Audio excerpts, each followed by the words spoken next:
الافتتاحية للمؤتمر الوطني الأول للشباب بآيات بينات من الذكر الحكيم.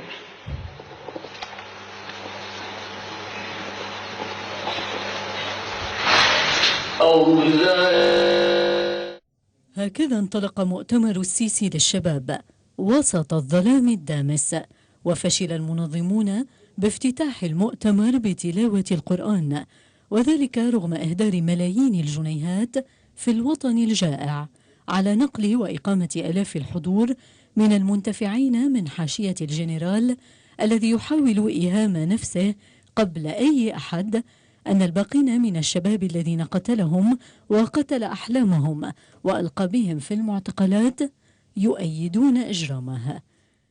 السيسي الذي حاول كثيرا منذ انقلابه العسكري وبعد تعالي صيحات الشباب ضده بالرحيل بأن يظهر أن هناك من صفوف الشباب من هو معه، بدأها بدعوات لشباب الإعلاميين ثم شباب البرنامج الرئاسي، ثم باستضافة 2000 شاب أغلبهم تم استقطابهم من المؤسسات الحكومية ومن أبناء المسؤولين والضباط والقضاة، وسط عزوف واضح من الشباب المصري والقوى السياسية والثورية عن المشاركة في ذلك الحوار الدعائي.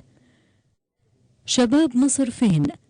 هاشتاج أطلقه الشباب المصري واجتاح مواقع التواصل الاجتماعي وتصدرها، وأعلن فيه الشباب رفضهم المشاركة في مؤتمر السيسي الهزلي، ونشروا صورا لشباب مصر وشاباته القاطنين في القبور بعدما أصبحوا شهداء على يد النظام العسكري، إضافة إلى صور المعتقلين في السجون.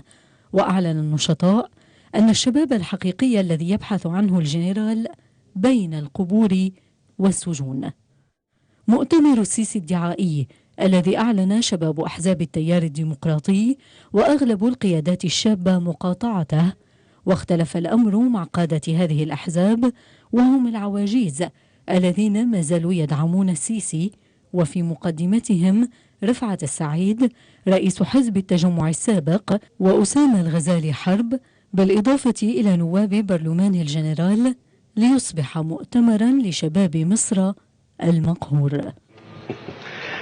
هو الكمبيوتر مزرجن يعني